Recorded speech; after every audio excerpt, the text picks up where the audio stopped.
Hi everyone! Welcome back to my channel. Ngayon po, gagawa ako ng Pancit Palabok.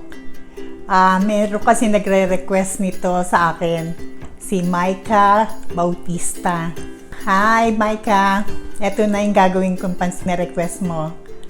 Umpisa na natin. Ang ating mga ingredients ay itong pang Pancit Palabok. Binabad po natin to. Binabad ko na magdamag. Atsuete, mantika, bawang, toyo, nor powder, patis, at hipon na nilaga ko na. Chicharon, pati yung baboy na nilaga ko na rin, at giniling. Ito pa ang mga ibang ingredients. Lemon juice, nor powder, paminta, repolyo, celery. At para sa palabok, sa sauce ng palabok, tubig, 6 na itlog, patis, at atsuete. Una, ilagay natin yung giniling.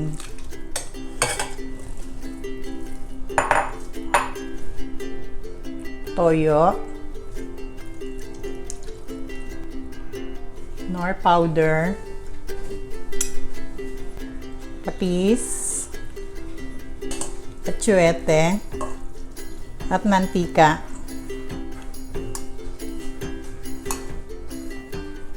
Isasalang ko na po tong giniling na tinimplahan ko na. Kailangan haluin po natin dahil kasi minsan pagka hindi hinalo, nagbubuo-buo yung giniling. Kailangan magkahiwa-hiwalay po siya.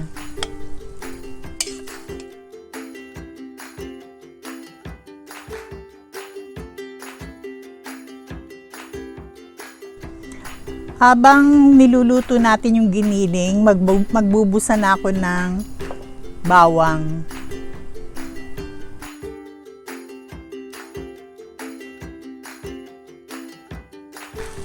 Pagbabrownin natin siya.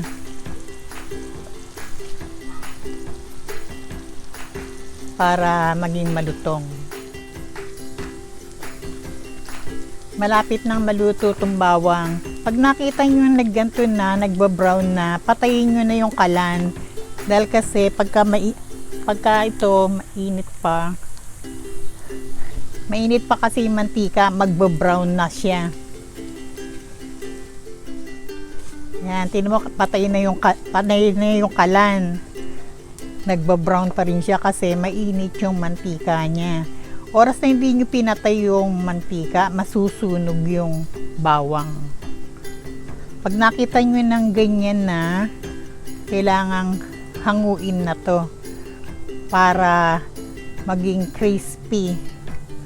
Yung iba nito, ilalagay ko sa giniling. At yung iba, para doon sa yung igigisa kong sa luglog. At itatoppings ko rin, pan-topping sa ibabaw.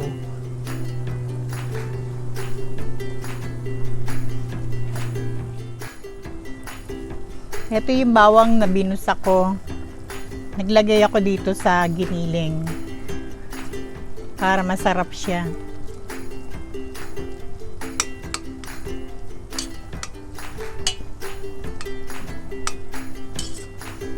Malapit na maluto.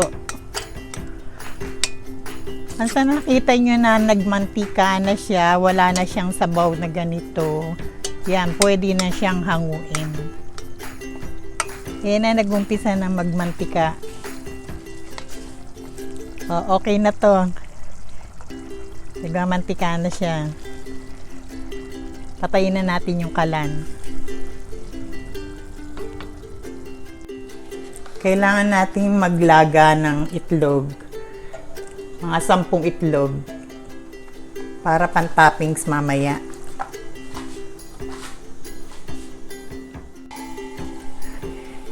Nagpakulo ako ng tubig para sa palabok.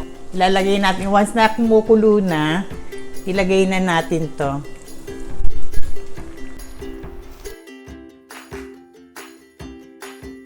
At takpan muna natin.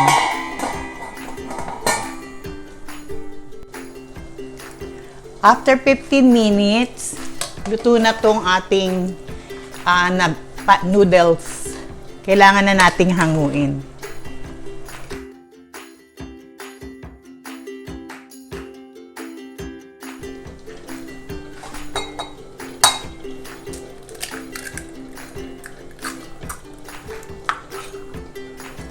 Kailangan nating batihin tong itlog, tong 6 na itlog.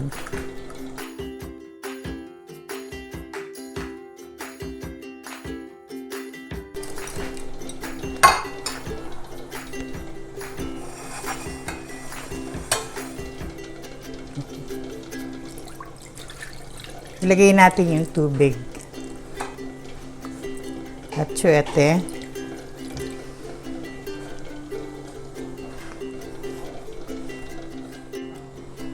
Ay, lagay na natin tong cornstarch. Haluin nyo lang para hindi magbuo-buo yung cornstarch.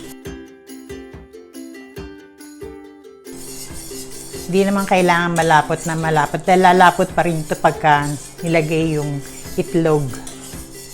Yan, kumukulo na. Pwede na natin lagay yung itlog na binati na. Kailangan haluin mo.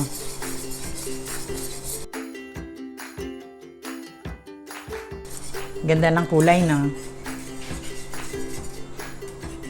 Yan ang ilalagay natin mamaya sa pagtitimpla ng palabok. Yan, malapot na. Pwede na natin ilagay yung patis.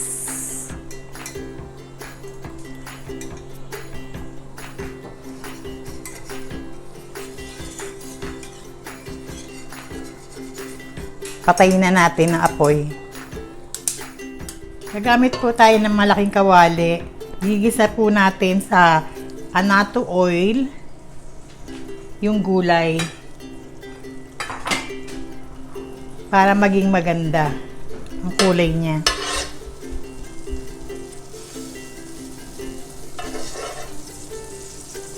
Unahin natin yung celery. Sunod po natin tong repolyo.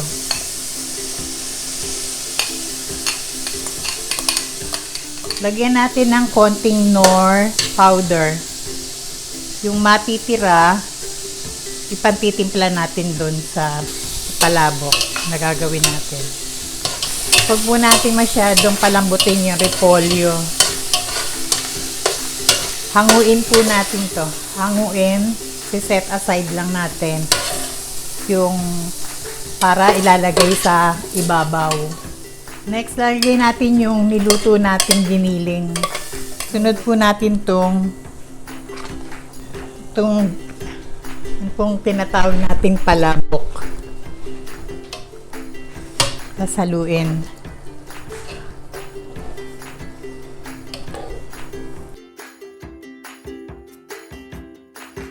Ginagawa ko po, hindi ko muna pinapatay yung apoy.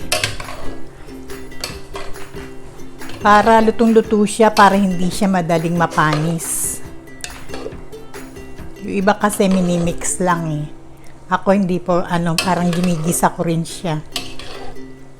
Ngayon lalagay ko na yung Knorr powder na natira. Paminta.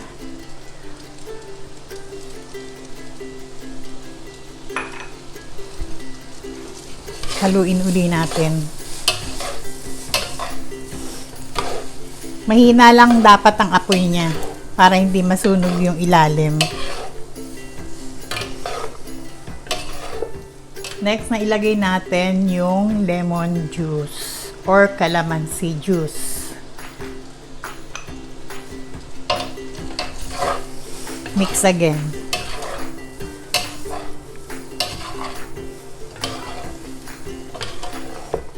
Sunod, lagay natin yung ginisa nating bawang.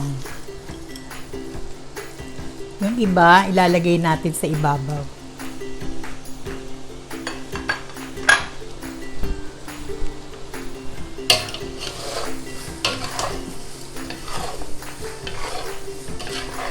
Sunod, lalagay na natin yung ginawa kong palabok sauce.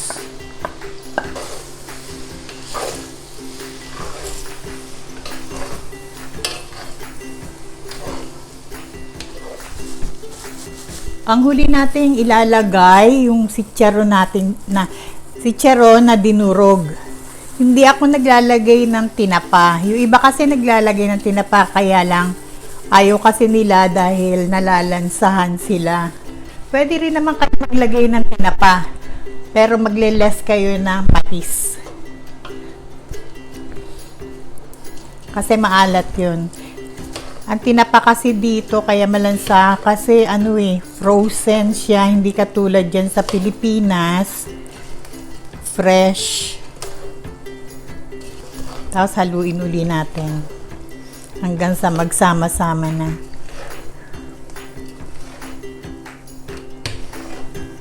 Siguro kung maglalagay kayo ng tinapa, mga 2 guhit o 1/4 ng tinapa, yung durog na tinapa.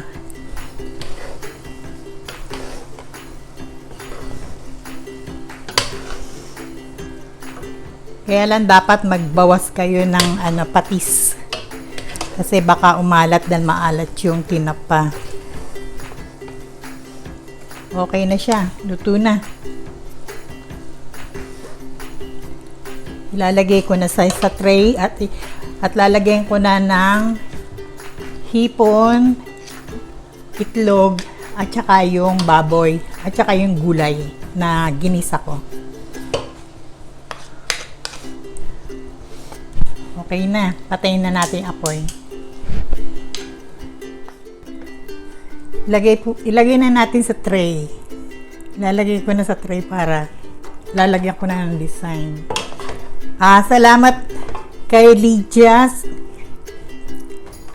sa pag-order nitong Pancit Palabok at kay Mel Ann Padel.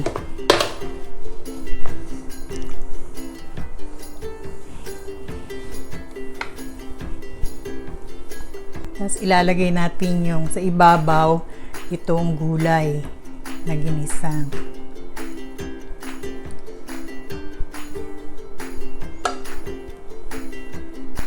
Next, itong baboy.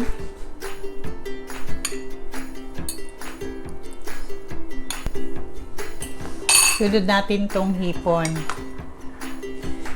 Kakambayin ko na, malinis naman yung kamay ko, nagugas na ako.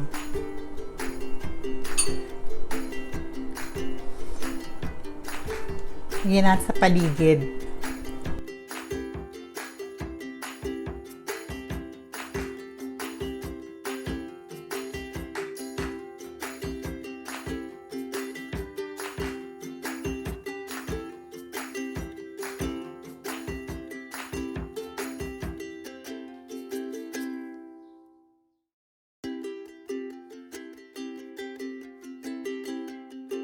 Meron akong special guest ngayon dito. Ito yung umorder ng Pancit Palabok. Si Lydia. Sarap-sarap. Order kayo. Talagang ito yung in-order niya. wow. Sarap naman. Ito. Ang init pa. Hello. Teka, alisin ko yung para makita. Yan. Yeah. Masarap. Order kayo. My favorite. Kasi, thank you. Thank you na order niya. Sarap to.